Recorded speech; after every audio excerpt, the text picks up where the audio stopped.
Salve, salve, gente! Tudo bem com vocês? Estamos aqui para a leitura do capítulo 7 do livro do Greg McKeown, O Essencialismo. O capítulo 7 é sobre o brincar, né?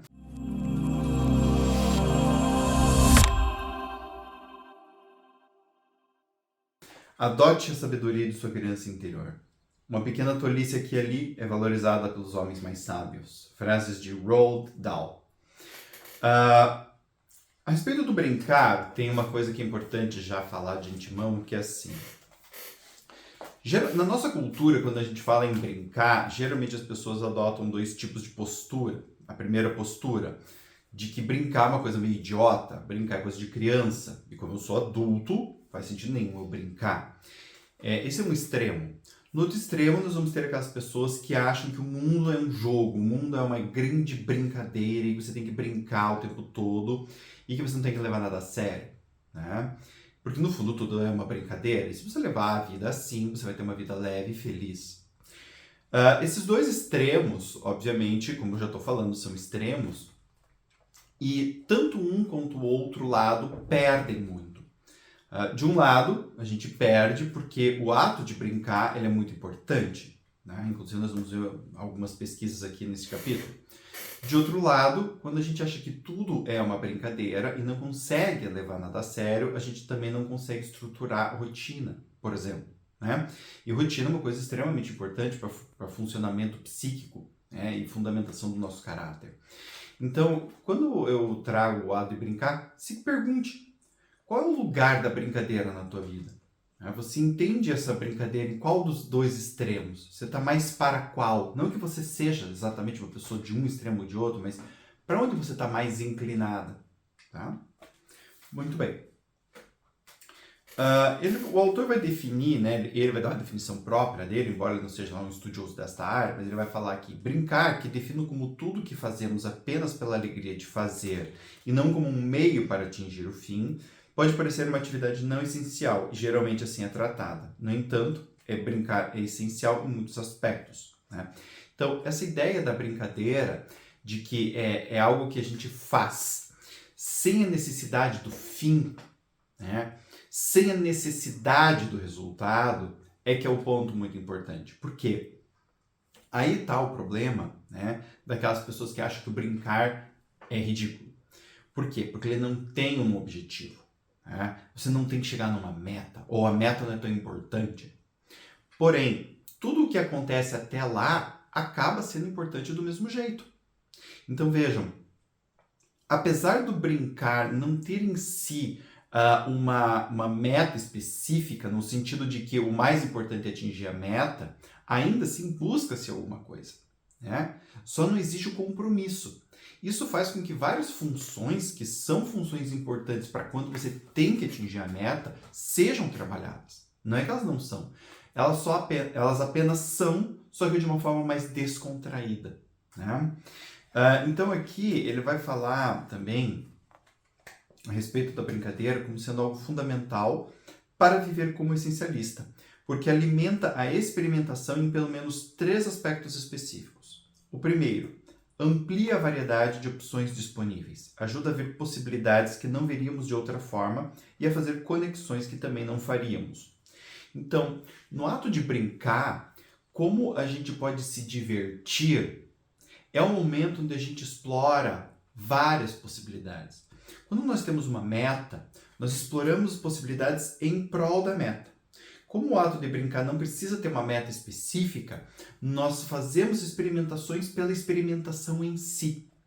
Isso, como ele está falando aqui, ativa a nossa mente. Faz a gente fazer conexões com coisas que a gente não faria, né? Faz a gente interligar pontos que nós não interligaríamos. Ou seja, o ato de brincar, ele também traz muito o desenvolvimento da criatividade. Quando, por exemplo, as crianças pegam lá 2 caixas de papelão e criam algo com aquela caixa de papelão, elas estão dando para aquela caixa uma função que antes ela não teria. A caixa de papelão pode ser um barco, pode ser uma espaçonave, pode ser uma caverna, pode ser uma casa, pode ser um bunker, pode ser um cofre, pode ser tantas coisas na imaginação de uma criança, né? E essa capacidade de dar para o mesmo objeto, por exemplo, né, vários significados e criar em torno disso várias histórias, ajuda muito a criatividade, ajuda muito a pessoa a perceber o mundo, né? Porque daí ela consegue olhar para o mundo e detectar neste mundo coisas que são importantes, coisas que ela não detectaria se ela ficasse só com a ideia de que aquilo é uma caixa para guardar coisas. Ela procuraria coisas para guardar na caixa. Mas se a caixa é um banco, o mundo já vira um faroeste. Ah, Kim, você está pirando aí numa coisa de imaginação, a vida não é assim. Gente, né? Olhem, por exemplo, a Disneyland. Disneyland é um mundo de fantasia. Parques de diversões são mundos temáticos. Olha o mercado gigantesco que é movido por filmes. E se você não gosta disso tudo, e é uma pessoa mais centrada, não, eu sou, sei lá, uma pessoa da economia ou da ciência, né? Quanto de imaginação tem na ciência? Quantos cientistas se tornaram famosos justamente por criarem uma hipótese, uma teoria, né? Vejam os gregos. Eles criaram a teoria atômica lá, né, antes de Cristo. Como é que o cara tinha a cabeça de imaginar que existiam átomos, né? Isso não é olhando para a realidade, isso é criando algo em cima da realidade, né? Ou mesmo no mercado financeiro. As pessoas de mercado financeiro que, né, têm um certo destaque são as pessoas que conseguem perceber o mundo de uma forma, elas conectam pontos que os outros não veem. Elas conseguem perceber negócios onde os outros não percebem. Então o ato de brincar mexe com tudo isso e muito mais. Em segundo lugar, brincar é um antídoto para estresse. Isso é fundamental porque o estresse, além de ser inimigo da produtividade, pode realmente desligar as partes criativas, questionadoras e exploradoras do seu cérebro, né?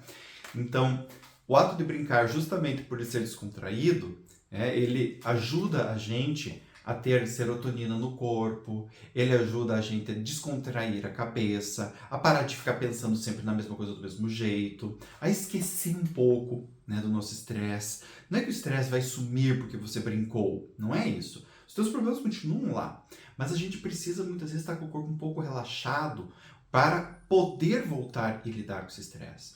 Uma curiosidade, por exemplo, os romanos tinham um hábito de batalha no qual as fileiras, ao contrário dos outros exércitos, as pessoas que estavam na primeira parte da fileira, elas não ficavam lá para sempre, né? Ou seja, os guerreiros da primeira linha, eles não ficavam lá até morrer. Eles ficavam lá um tempo e depois eles eram trocados pelo guerreiro da linha de trás. E esse guerreiro da linha de trás ficava na linha da frente um tempo e depois era trocado de novo por um outro guerreiro. Por que disso? Para manter a linha sempre fresca. Então essa troca, enquanto do outro lado o cara já estava cansado, porque fazia meia hora que ele estava ali na frente de batalha, entrava um cara renovado.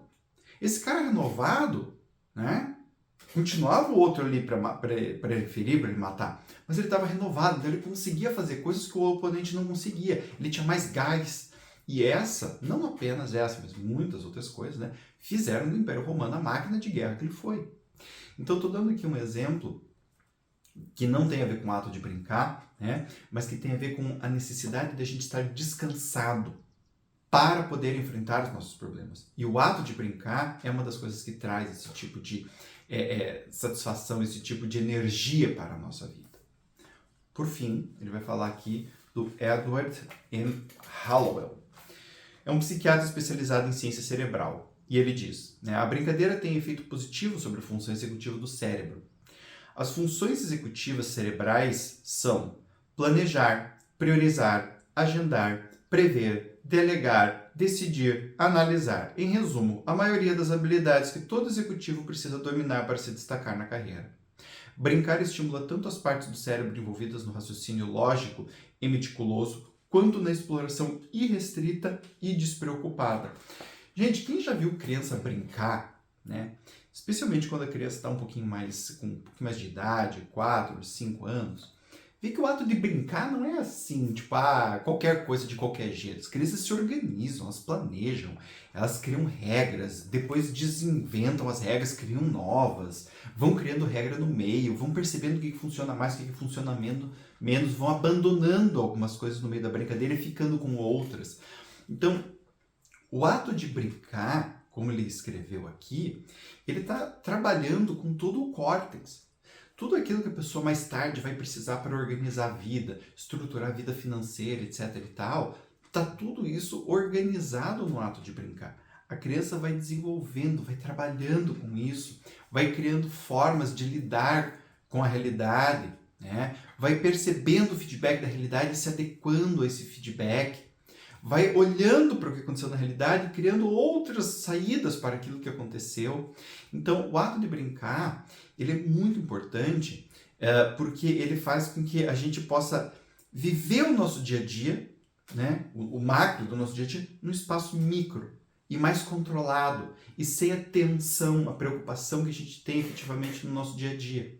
É como se a gente pudesse jogar um jogo da nossa própria vida, onde a gente pode brincar e se divertir, fazer um monte de cagada que não tem problema, né? Porque as consequências ali não são, entre aspas, reais. Então, se eu perder o jogo, eu não estou perdendo dinheiro de verdade, eu estou perdendo o dinheiro do jogo. Mas perder o dinheiro do jogo me faz pensar, pô, não estou perdendo aqui. E isso pode me ativar para quê? Para eu começar a criar estratégias no jogo para não perder mais esse dinheiro. Quando eu vou para a vida real, quais são as regras desse jogo? Quais são, né, os elementos aqui que vão me fazer ganhar ou perder? Então, é isso que eu quero chamar a atenção. O ato de brincar tem contraponto na vida real, porque as funções usadas na vida real são as mesmas do jogo, são as mesmas do ato de brincar. Então, o brincar ele é sempre um preparatório, e quando a gente se torna adulto, esse preparatório ele não deixa de ser importante. É como, por exemplo, um treino. Quando você está treinando para uma prova, por exemplo, sei lá, você vai correr uma maratona. Quando você está treinando, você não está correndo a maratona. Mas aquele treino é fundamental. Por quê? Porque você está imitando a maratona naquele treino. Você está imitando aquilo que você vai precisar na maratona naquele treino. Então, se você traçou lá uma média de diminuir 1 minuto, né, da tua corrida e não conseguiu, você vai começar a se questionar o que você vai ter que fazer, porque na maratona você vai precisar desse minuto a menos. Então, o ato de brincar ele se torna muito importante por causa disso. No fundo, é um microcosmos da nossa experiência macro. E o brincar nos ajuda a perceber o macro de formas diferentes. E isso pode nos ajudar, e geralmente ajuda, e muito, né, a resolvermos os nossos problemas na vida real. Inclusive, muitas vezes em terapia, uma das coisas que a gente faz é brincar com o cliente. Vamos imaginar que não é você, vamos imaginar que é um amigo. Quando a gente começa a brincar com isto, a gente começa a explorar outras possibilidades. E daqui a pouco a pessoa está falando, nossa, é verdade, né? Porque a gente tira ela, né, do momento em que ela está ali focada no problema dela, e bota num espaço de brincadeira, num espaço de simulação. Ali ela brinca e se diverte, né?